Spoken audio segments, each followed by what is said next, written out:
What's up, guys? This is ShadowWolf810, and I've got another awesome episode of Shadow Wolves featured here for you.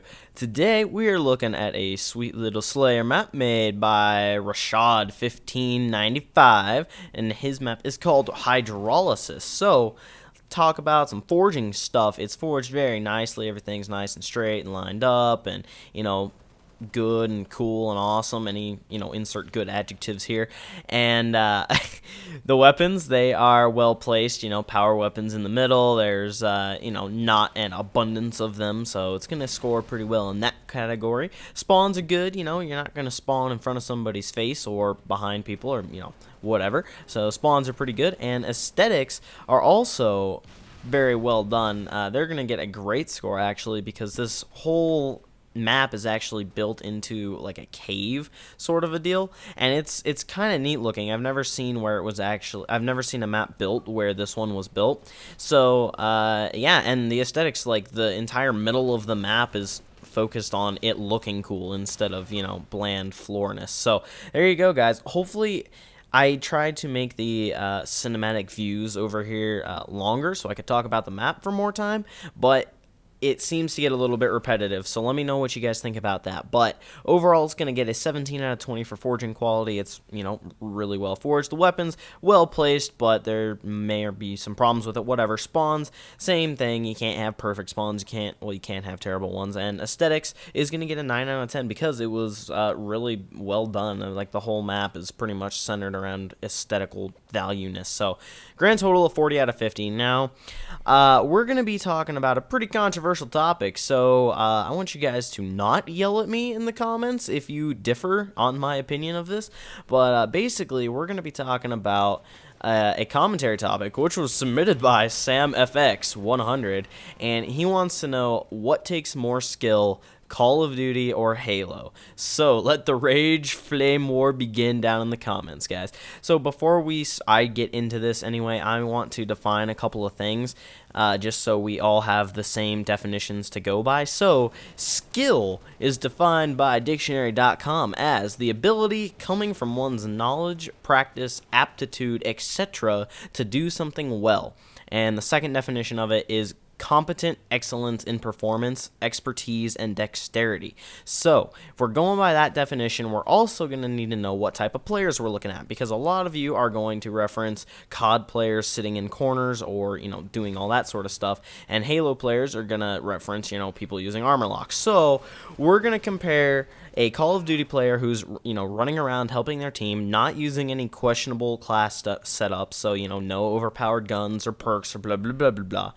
And also not while they're in like a kill streak, because frankly it's not that difficult to shoot red dots. So don't use any of those as your facts or your whatever it's called, your justification for arguments. Also, we're comparing the skill it takes for that to the skill it takes for a Halo player to run around, not sit in a corner, and not use, questionable armor abilities or tactics or whatever. So there I have armor lock, just because everybody hates armor lock, basically, especially if you can just, tap it and go not die from a rocket or whatever. So by our definition, I'm going to say that they both take a good amount of skill. I'm not saying one takes no skill whatsoever, because it takes skill to, play video games. That's just a given. If you were to give a video game controller to my grandmother, she wouldn't be able to do anything in either game. So, but if we're going by this definition, I'm going to have to say that Call of Duty takes more skill than Halo does. Now, before you yell and stop, click out of this video, hear me out for a second.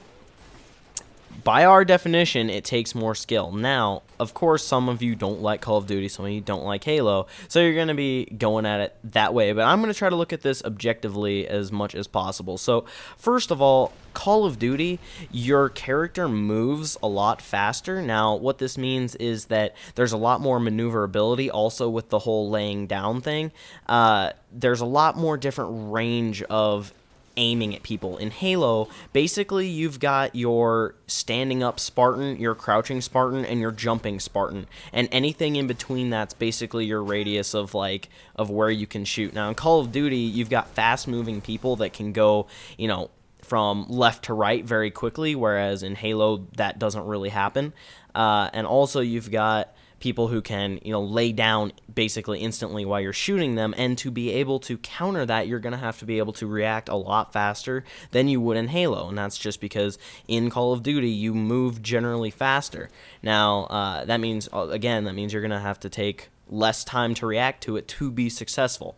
In Halo, a lot of times you're not going to have to, like this right here, you've got all sorts of time to shoot that guy, and they're going to be like a set distance above the ground that you can aim at. And that's one of the things you learn when you're playing Halo, is that you aim, look at him aiming, waiting for his head to pop around. You know exactly where somebody's head is going to be because there's such a limited range of movement in them.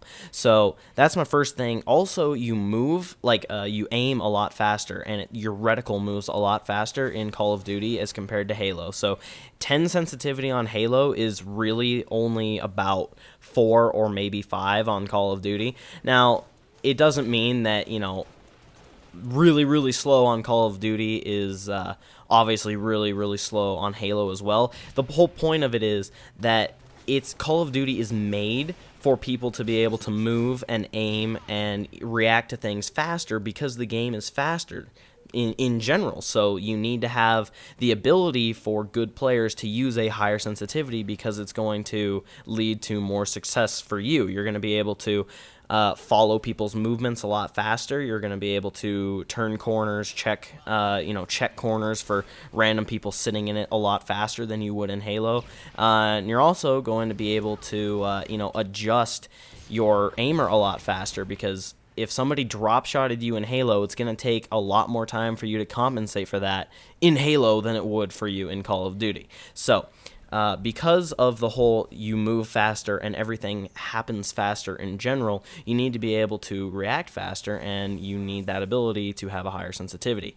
All right, you need to have higher sensitivity to have that ability. I totally screwed that up. But next thing I put down is basically everything happens faster in Call of Duty than it does in Halo. Literally, you see here how he got shot for 10 seconds, not even, that was a total exaggeration, but he got shot for a decent amount of time right there and is able to just run away with his back turned to somebody. In Call of Duty, that would not happen. Now, that doesn't necessarily mean anything just because it's, two different games, but because of that, you aren't going to have to, it's going to be easier for you to survive, and it's going to be easier basically for you to kill people because you have so much more time to adjust your aim and keep your aim on target if you are a skilled player.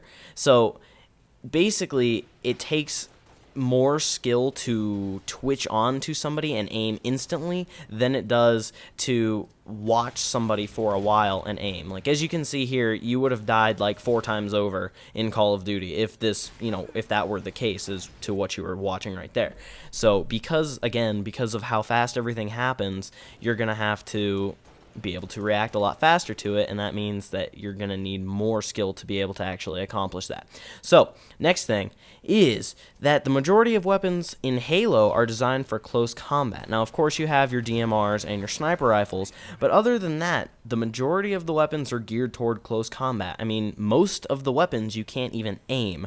So, that tells you something that you are, you're going to be focused around more close combat situations, and that also means that for the most part, I mean, in a game type like this where you're only using DMRs, it's not necessarily that big of a deal. But in, say, General Slayer, you're not going to have as much map awareness to be successful because you're not going to be getting shot from, the other side of the map with an assault rifle. Well, you might be shot from the other side of the map with an assault rifle on Halo, but it's not going to be effective. Whereas in Call of Duty, you can easily get shot across the map with a that was funny, but with an assault rifle or probably even a pistol at some point. So you don't need to have as big of a radius of map awareness, if that makes sense. In Halo, you don't have to keep track of, if I walk around this corner, I could get shot from here, here, here, and here.